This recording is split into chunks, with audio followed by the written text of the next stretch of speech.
መጽሐፈ ዜና መዋዕል ካልዕ ምዕራፍ 28 አካዝ መንገሥ በጀመረ ጊዜ የ20 ዓመት ጕልማሳ ነበረ። በኢየሩሳሌምም 16 ዓመት ነገሠ። እንደ አባቱም እንደ ዳዊት በእግዚአብሔር ፊት ቅን ነገር አላደረገም። ነገር ግን በእስራኤል ነገሥታት መንገድ ሄደ። ደግሞም ለበኣሊም ቀልጠው የተሠሩትን ምስሎችን ሠራ። ደግሞም በሄኖም ልጅ ሸለቆ ውስጥ ዐጠነ።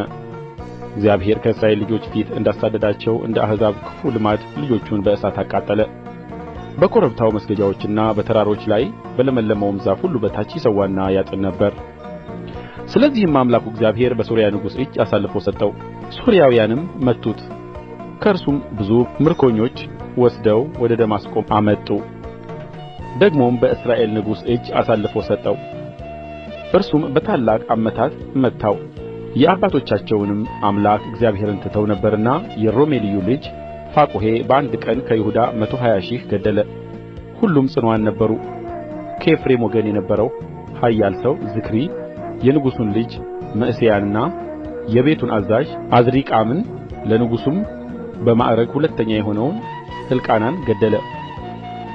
የእስራኤል ልጆች ከወንድሞቻቸው 200,000 ሴቶችን ወንዶችና ሴቶች ልጆችንም ማረኩ።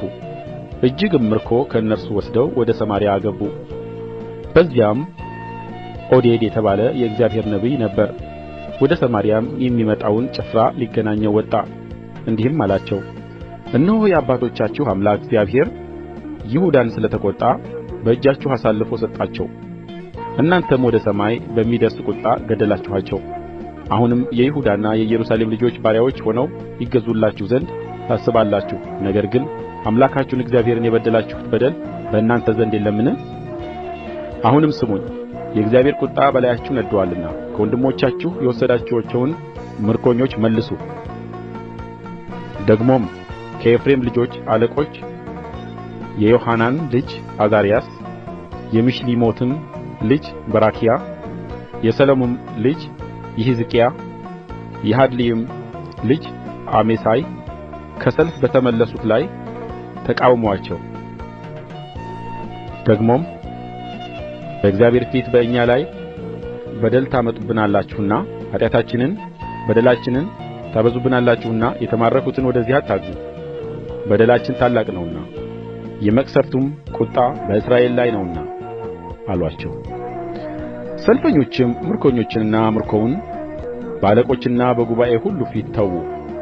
በስማቸውም የተጻፉ ሰዎች ተነሥተው ምርኮኞችን ወሰዱ። በመካከላቸውም ራቁታቸውን ለነበሩት ሁሉ ከምርኮው አለበሱአቸው፣ አጎናጸፉአቸውም፣ ጫማም በእግራቸው አደረጉላቸው። መገቡአቸውም፣ አጠጡአቸውም፣ ቀቡአቸውም። ደካሞቹንም ሁሉ በአህዮች ላይ አስቀመጡአቸው። ዘንባባም ወዳለበት ከተማ ወደ ኢያሪኮ ወደ ወንድሞቻቸው አመጡአቸው። ወደ ሰማርያም ተመለሱ።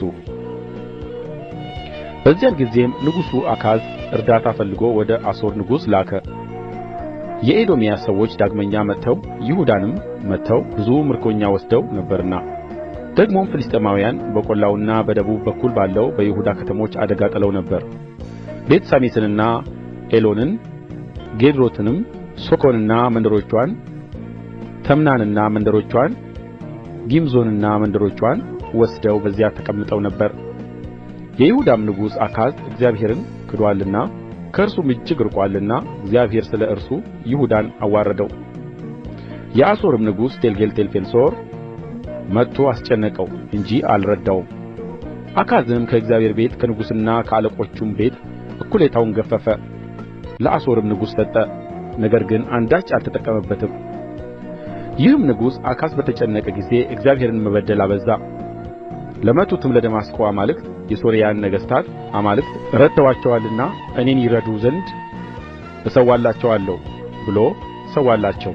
ነገር ግን ለእነርሱና ለእስራኤል ሁሉ ዕንቅፋት ሆኑ።